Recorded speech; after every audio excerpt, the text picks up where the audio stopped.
из Швеции, доктора Henrika Bogdana, Associate Professor, Senior Lecturer in Religious Studies, University of Gothenburg, Department of Literature, History of Ideas and Religion, the study of comparative religion as an esoteric practice, the case of the Universal Brotherhood.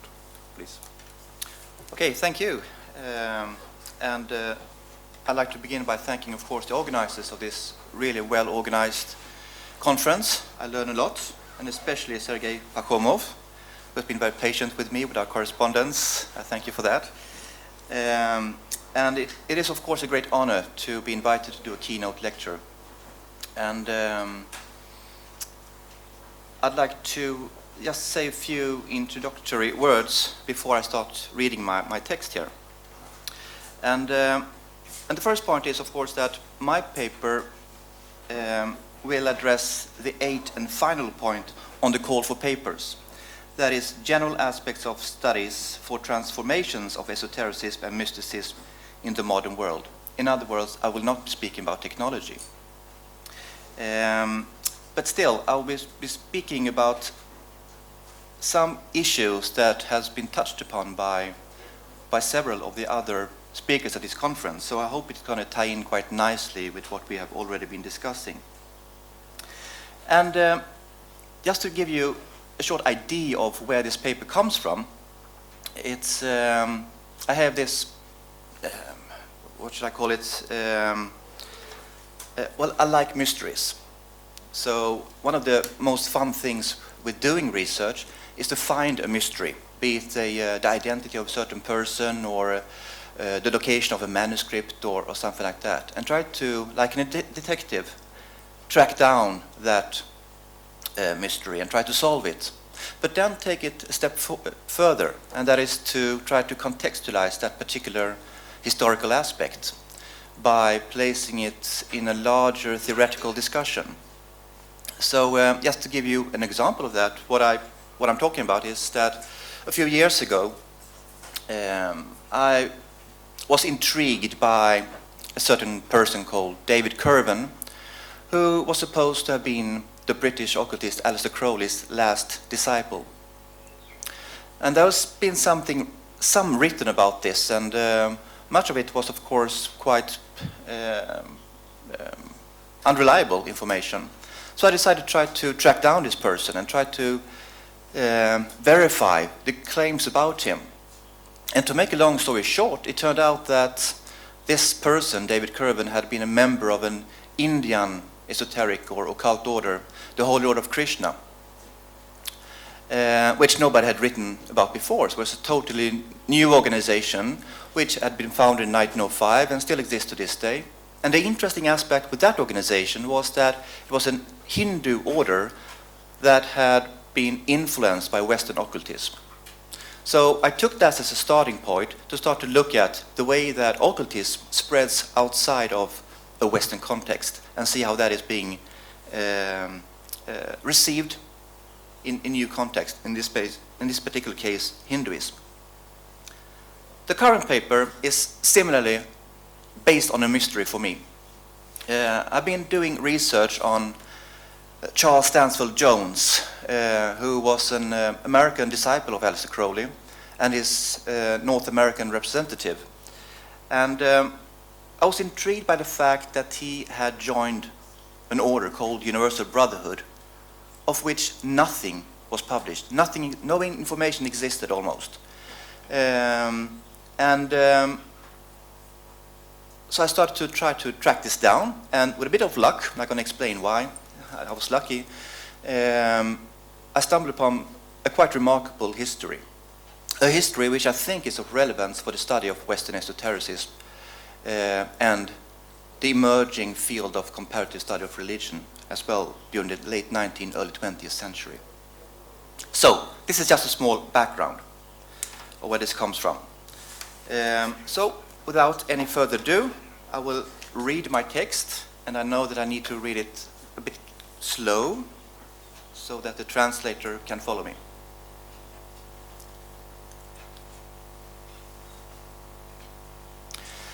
In 1920, Charles Stansfield Jones, then in his early 30s, found himself at a spiritual crossroads.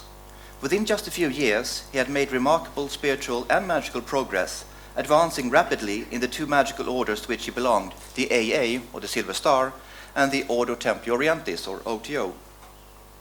He had even been proclaimed the magical son of Aleister Crowley, the Beast 666, the prophet of the new religion of Thelema.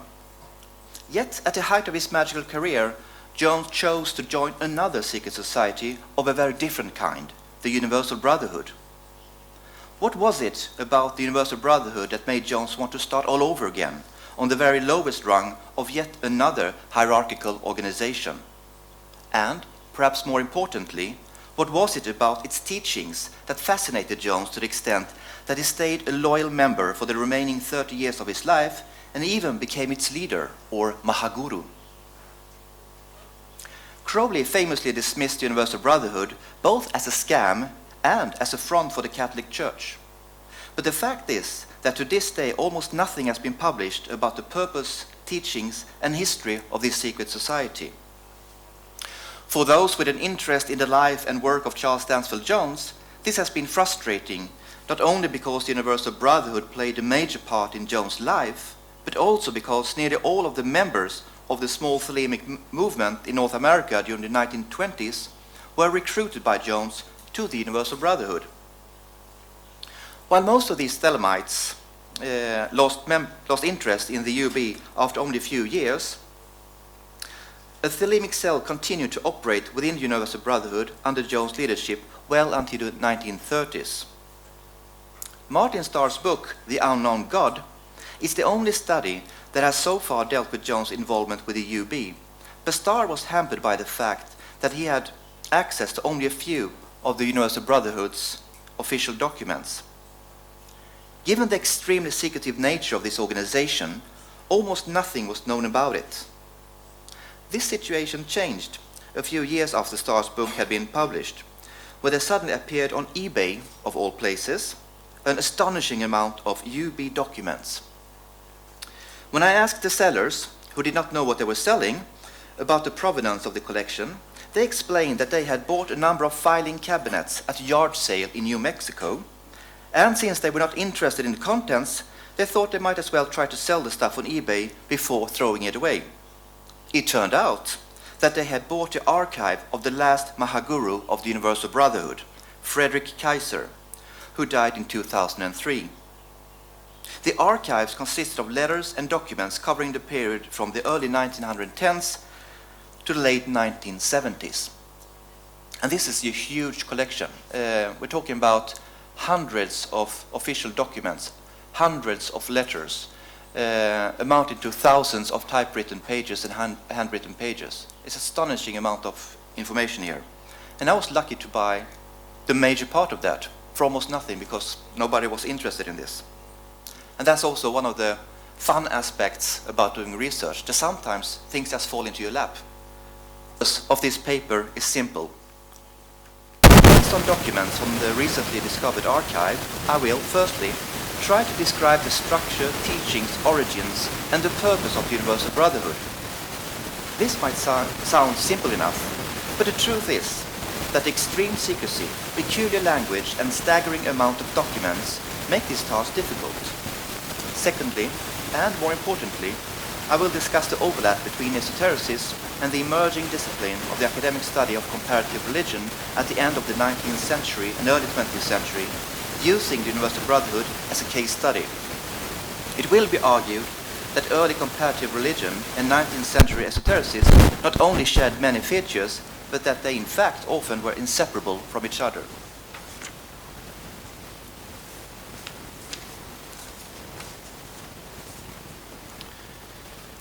One of the most conspicuous aspects about the Universal Brotherhood, and the main reason why we know so little about the organization, is the extreme and even obsessive use of secrecy. Every aspect of the organization, from its foundation and structure to its membership, teachings, and purpose, were veiled in layers of secrecy designed to keep outsiders unaware of the existence of the Brotherhood, and the members themselves from knowing more about the organization than what they were entitled to according to the level of membership. The use of secrecy is, of course, not unique to the UB, but can be seen as an integrated part of most forms of institutionalized forms of esotericism, as noted by scholars such as Coco von Stuckrad and Hugh Gerben. In the case of the UB, it is apparent that secrecy reinforced the sense of exclusiveness, and that it was believed that the teachings and the ultimate aim of the organization, as far as they were understood by the rank-and-file members, went beyond anything that could be found in exoteric religious traditions and in other esoteric or secret groups. Secrecy was made formal and explicit from the start. Candidates had to sign at least 4 obligations, most of these several pages in length, before even being admitted on a trial basis. Advancing to subsequent stages required signing even more obligations. This secrecy covered all aspects of the UB, its teaching, structure, members, and even its existence. As will be explained later, the UB was structured around one-to-one correspondence, through which the members received certain texts, so-called sutras, which they were expected to study and meditate upon.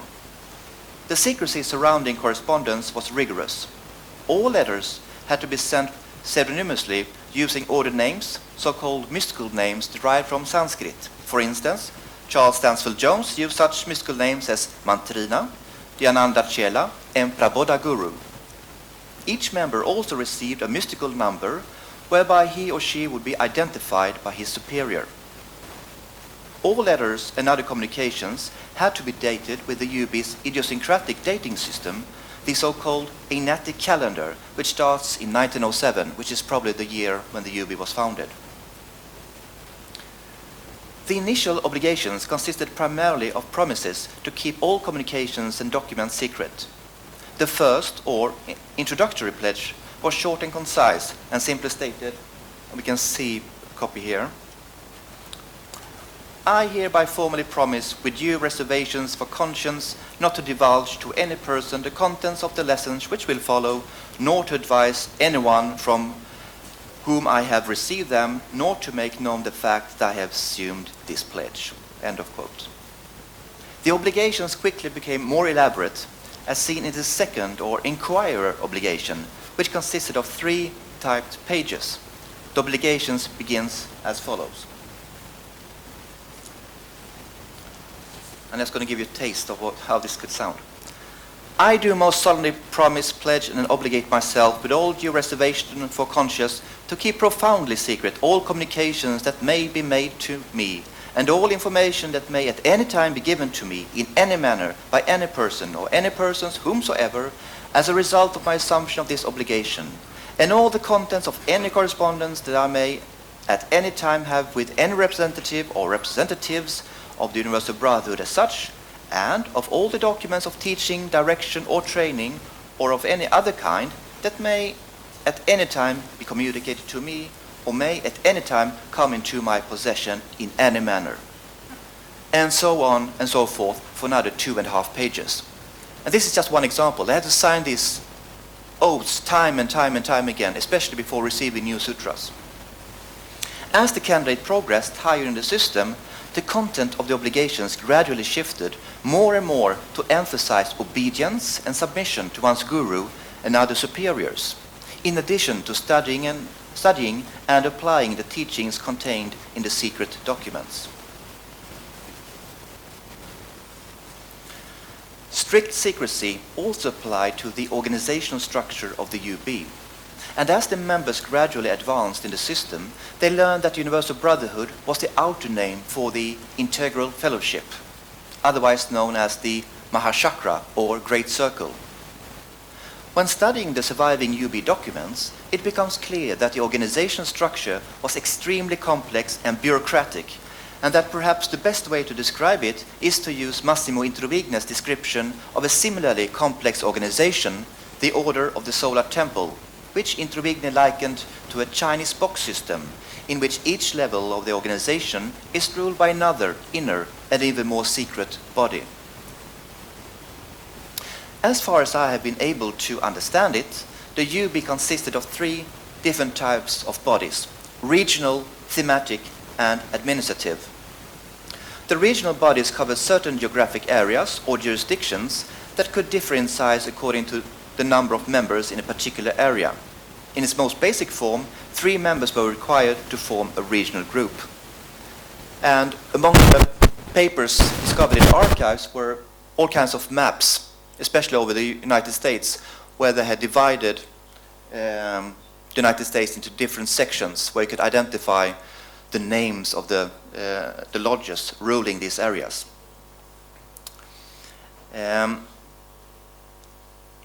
Thematic bodies appear to have been based on the level that the members had reached, or on special tasks or subjects that the groups in question focused on. For example, in 1924, Charles Stansfield Jones formed the Thelema Gramma, a thematic group that sought to combine the teachings of the UB with Thelema. Most of its members were apparently AA members as well. Jones claimed that all but 2 of his AA students had joined the UB by 1924. The third category, administrative bodies, appears to have been the most secretive, and members on lower levels were not even supposed to know about the existence of these ruling bodies.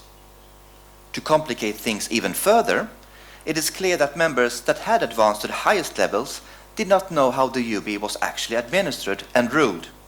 In fact, a substantial part of Jones' correspondence after he had become the Mahaguru or leader of the UB was devoted to trying to find out how the UB was actually organized and if there existed groups that he was not aware of.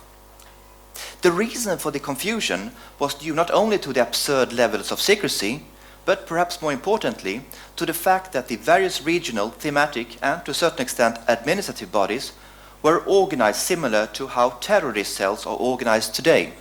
That is, each group should only have 1 person in contact with the group above it. This structure made the UB vulnerable in the sense that if the contact person died or resigned without having appointed another member as the new contact person, the group would be cut off from the UB. That meant, in theory, that a whole chain of groups could lose contact with the UB and continue their work on their own.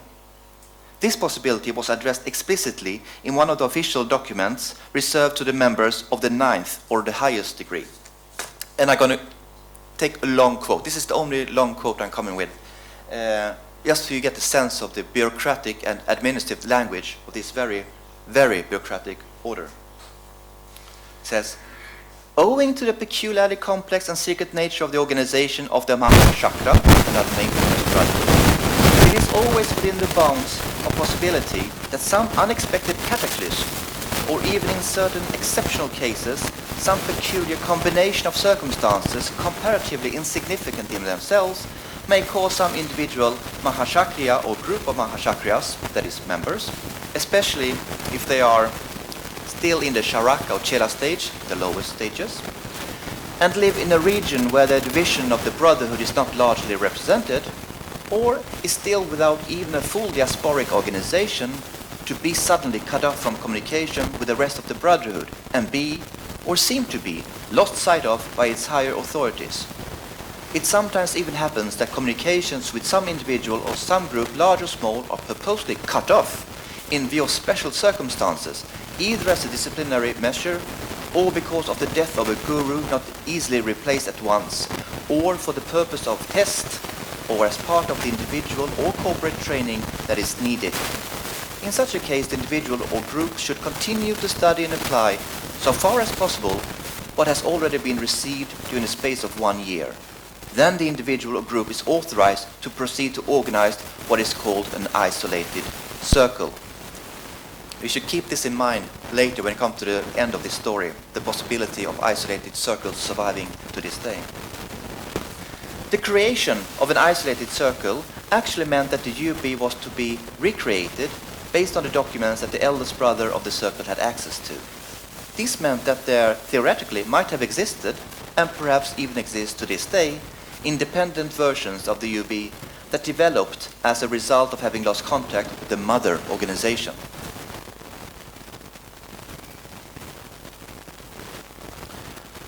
One of the most intriguing mysteries about the UB is the identity of its founder.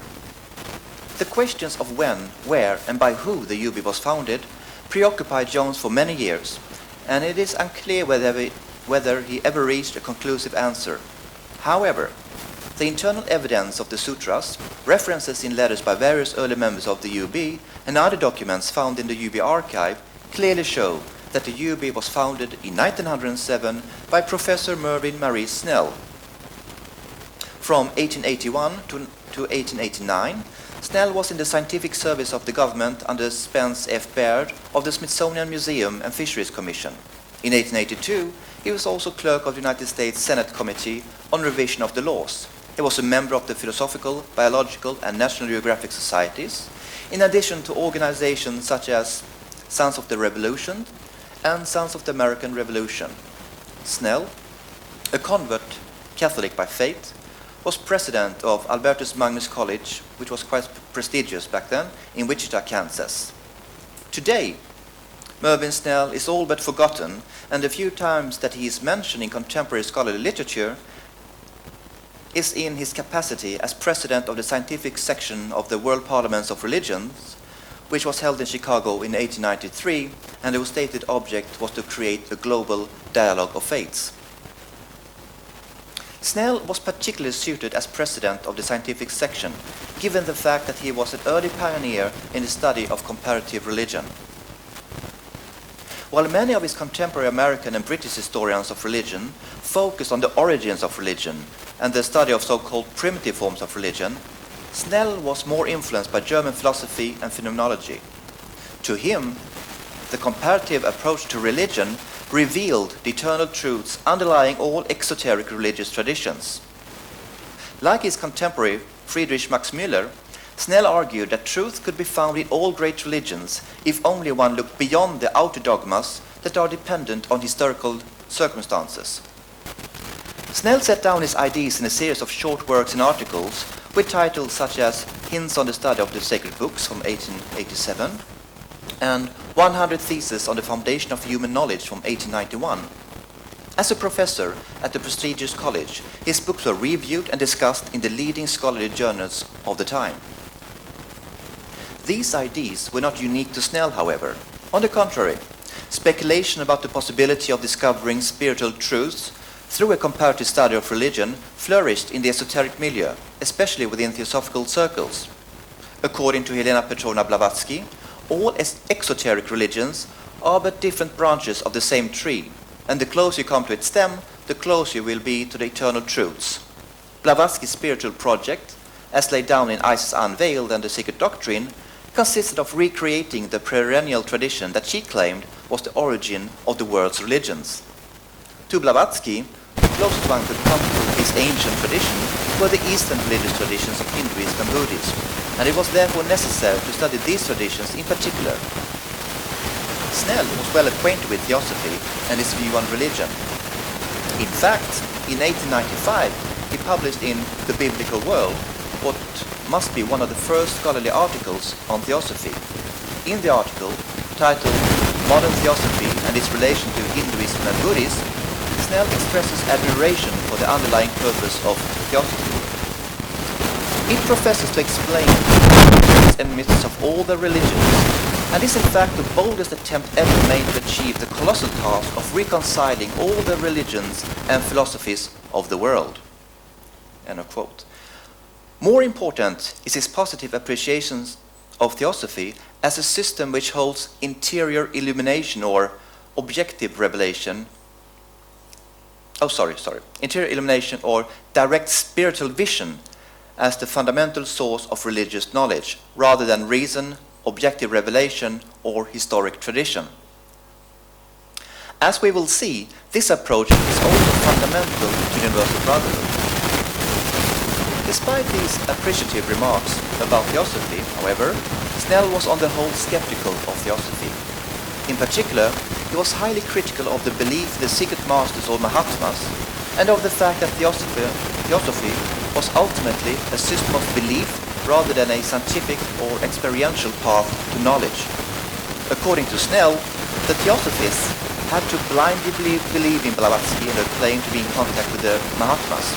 Or to quote Snell again, the net result is a blind faith in Madame Blavatsky, which uses the theory of independent interior illumination only to entrench itself against all rational criticism by the conviction and claim that her authority is confirmed by the divine voice within. The great difference between Snell and Theosophy is that Snell did not view the truths underlying all exoteric religions as a tradition on its own that one could rediscover or recreate. Instead, he interpreted these truths from a phenomenological perspective. Furthermore, Snell did not share Blavatsky's belief that eternal truths were contained particularly in Hinduism and Buddhism. To Snell, one had to go beyond the outward and temporary forms of religion to find the religious truths. As a pioneer in the science of comparative religion, as he called it, Snell argued for the importance of scientific neutrality. I quote, "I must insist once again upon the necessity of excluding one's own religious opinions from his studies or writings on the subject of comparative religion. It is true, however strange it may seem, that there is nothing religious about the science of religions. Religious study penetrates behind the surface of thoughts and things into the divine depths of the animating spirit."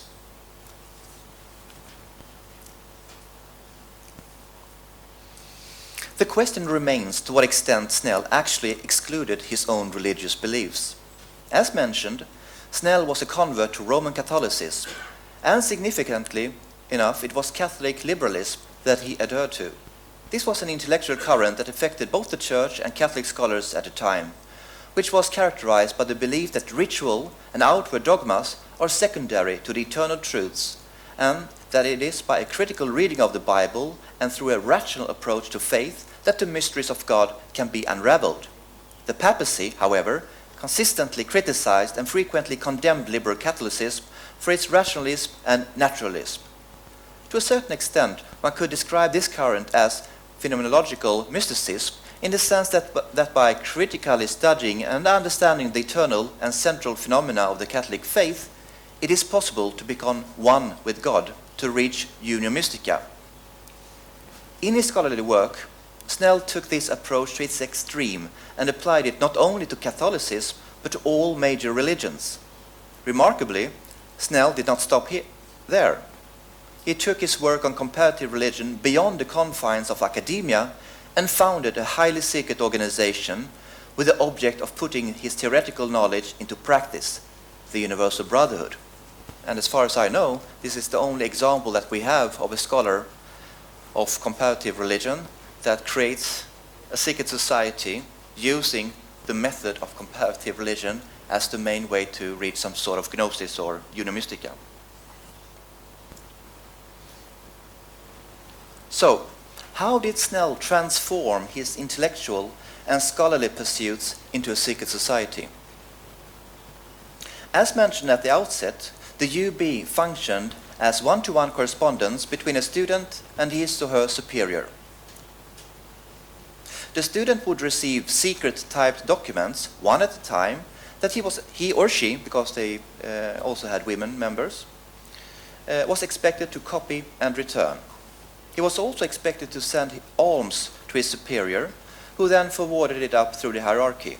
The more alms a member would give, the better, as that was considered a token of devotion, very conveniently. Crowley dismissed this as a scam or a swindle, with the purpose of getting as much money out of its members as possible. The documents were divided into three main categories: open papers, sutras, and so-called abhimantric instructions. The first category, open papers, consisted of a total of 18 documents that dealt with basic philosophical topics and instructions. After having received, studied, and discussed these documents with his superior, the student could be admitted to a trial membership, so-called trial mantra. At this stage, the member would receive his first 9 sutras together with 4 abhimantric documents. After passing a test, the student could be admitted to full membership or sharakaship, consisting of a total of 9 levels. These 9 levels or degrees were composed of a total of 81 sutras and 24 abhimantric documents. And these documents consist of roughly 2,000 typed pages, so we're dealing with a quite substantial body of literature. It's a massive body of literature. Judging by the content and language, it seems highly likely that these documents were all written by Mervyn Marie Snell himself. Apart from these core documents, a large collection of extracurricular documents was intended for the various levels, with many of these latter documents apparently written by other authors.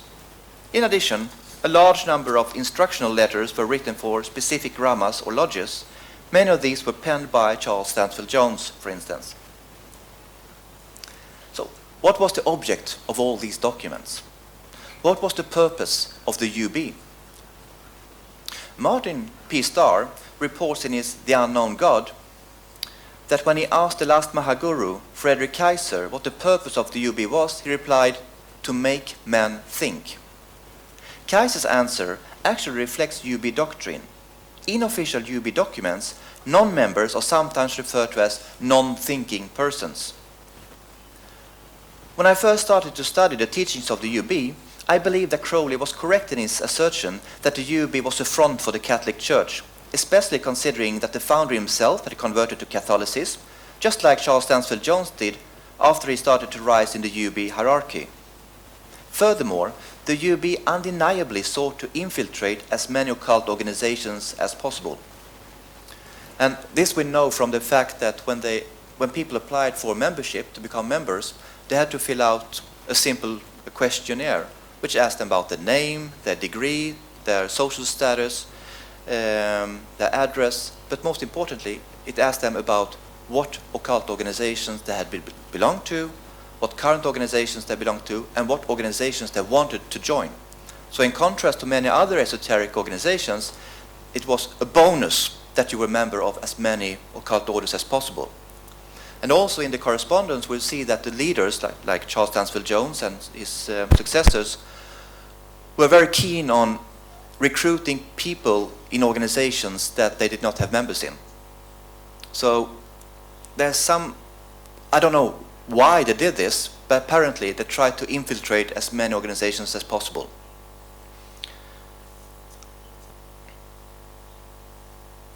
But after a while, I came to question this notion that the UB was a front for the Catholic Church. The UB teachings are much more universal and all-encompassing, especially when looking at the highest-level sutras and abhimantric texts.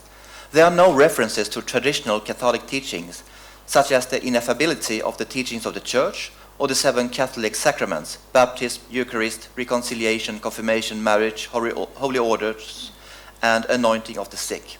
In fact, in an important letter found in the UB archive, dated November 14, 1931, Jones is questioned about his involvement in the UB by what appears to be his Catholic contact person in the UK, Frederick Oram, who is in himself a very interesting person. He wrote, "You are aware, I suppose, that integralism, that is, the doctrine of the Universal Brotherhood, is irreconcilable with the Catholic faith, or even common sense, and that a decision on your part to attempt to perpetuate integralism will mean that you will either have to leave the Church, if you have not already done so, or else keep your integralism secret and remain in the Church in bad faith, thus running the risk of damnation." As far as I can tell, it would be too simplistic to classify the UB as a liberal Catholic organization. On the contrary, doctrines and concepts from a wide range of religions were used, and, as the name of the organization indicates, the teachings were universal in nature, in the sense that all religions, cultures, civilizations, languages, etc., need to be studied, compared, and transcended so that the universal underlying truths can be comprehended. It is only then that some sort of union with the divine is possible, according to the teachings of the UB. As we have seen, this is in complete accord with Snell's thesis as a scholar and pioneer in the comparative study of religion.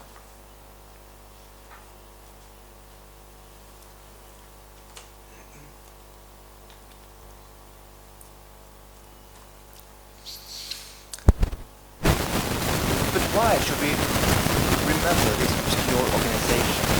What can we as scholars of Western esotericism learn from it? The most conspicuous fact about the Universal Brotherhood is, of course, that it was founded by a pioneer in the field of comparative religion. It is a well-known fact that late 19th century and early 20th century occultists, such as Blavatsky and Crowley, drew heavily on scholarly literature on religion. But they used their comparative study of religion as means of legitimization, as a way to prove their particular esoteric understanding of history and religion.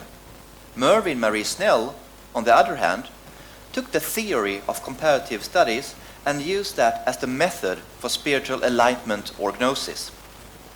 The secret society that he created was a strict hierarchical organization with at least 9 degrees, but compared to other contemporary occultist societies, one is struck by the complete lack of practical instructions, such as meditation, visualization techniques, yoga practices, or the performance of magic. Similarly, there are no rituals of initiation. Everything centers on theoretical, comparative knowledge of history, science, languages, culture, and, most importantly, religion. To a certain extent, the knowledge transmitted through the sutras was probably not very different than what Snell taught his students at the Albertus Magnus College. The importance of the Universal Brotherhood, I think, lies in the fact that it offers us a good opportunity to reflect upon the way that we as scholars tend to analyze the relationship between esotericism and religion. Somewhat simplified, we can say that this relationship is usually understood from 2 perspectives. First, in the light of polemical discourses, that is, esoteric currents and notions are contrasted with notions of true or legitimate religion. Second, from the perspective of Renaissance constructs of philosophia perennis, i.e., the idea of an unbroken philosophical tradition, which many times is seen by esotericists themselves as being in opposition or being persecuted by exoteric forms of religion, the church. Mervyn Marie Snell and the Universal Brotherhood's approach to religion differ, however, from these 2 perspectives.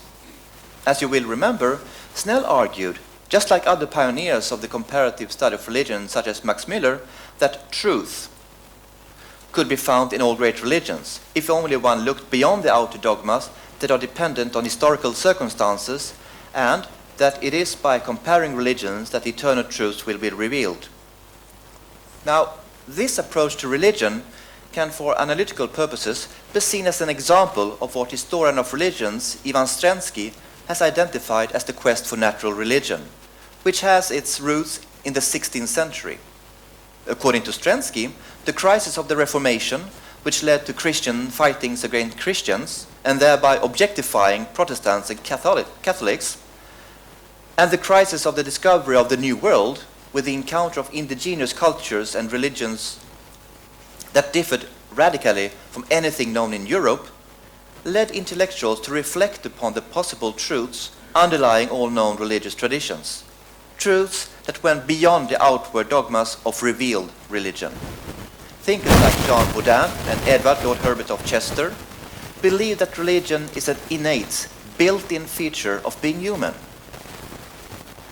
It is therefore natural in the sense that it is normal part of being human. Natural religion was thus not only seen as that which unites all great religion, but also as a natural part of being a human being. Adherents of natural religion often argue that God manifests through the rational aspect in mind, as well as in the laws of nature, as shown in particular by the 18th century deists. Without going into the specific details here, Strensky argues that the quest for natural religion is the very foundation of 19th century comparative religion and the historical critical study of the Bible, and that scholars such as Max Müller and William Robinson Smith in different ways sought to identify the Urreligion, or the natural religion that dwells behind the world religions. I think that when viewing Snell and the Universal Brotherhood in the light of the notion of natural religion, the comparative study of religion as an esoteric practice becomes understandable. Mervyn Marie Snell ceases to be a bizarre example of an eccentric scholar, but can instead be understood as representing a long intellectual tradition in which the quest for the natural religion is taken to its extreme. So let's conclude this paper then. And let's do that by returning to Charles Stansfield Jones and end the history of the Universal Brotherhood. When Snell, the founding Mahaguru of the UB, died in 1921, he apparently failed to appoint a successor. And given the secretive nature of the organization, it is likely that most members were unaware of the fact that the leader had died. Jones signed the open obligation, that is the first obligation, on October 15, 1920, but it took around 4 years, to 1924, before he started to focus on the UB in earnest. Jones subsequently rose quickly in the hierarchy and was appointed to a long list of administrative offices, but he came to suspect that the highest office was vacant. There was apparently no leader there. As far as can be deduced from surviving letters and documents, a leader or Mahaguru was appointed a few years after Snell's death, but he appears to have been a weak leader in the sense that almost no traces of him can be found, and many members did not even know of his existence. Jones was drawn into a political power struggle, and various jurisdictions claimed to be the true successors of the founding Mahaguru. And from 1924 to 1930, Jones was constantly writing letters to various members, and these letters have survived in the archives, about the chaotic situation of the UB, trying to gather as much information as possible about its origins, purpose, and organization. When the second Mahaguru, whom we don't know who it was, resigned his position in the early 1930s, Jones was appointed the new Mahaguru, a position which he continued to hold until his death in 1951. Jones was succeeded by a man called John Koval, and this Koval appears to have been dedicated to UB, and a large part of the surviving letters and documents are from his time as Mahaguru. And one of the most interesting documents from this period is a 300-page type work which analyzes all the official documents of the UB. And when he died in 1978, he was succeeded by Frederick Kaiser, who died in 2003. And there is Kaiser's archive that was discovered on eBay. And it appears that the Universal Brotherhood died with Kaiser in 2003. Or at least that was my belief.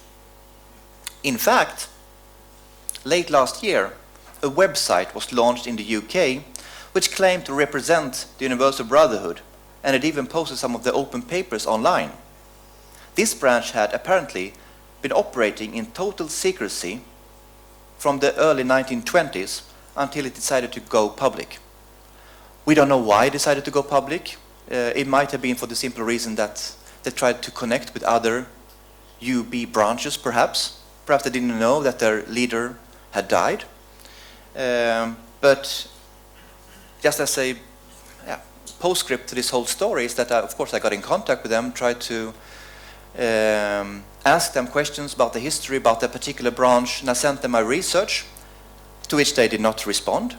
But a little while later, some of my research ended up on their website, including naming the founder of the organization, which I apparently didn't know about. And that also teaches us as scholars the way that we can actually affect also the organizations themselves with the information, that they take it and make a thing out of it themselves. So, there ends the story of the Universal Brotherhood and this strange pioneer in the comparative study of religion, Mervyn Marie Snell. Thank you.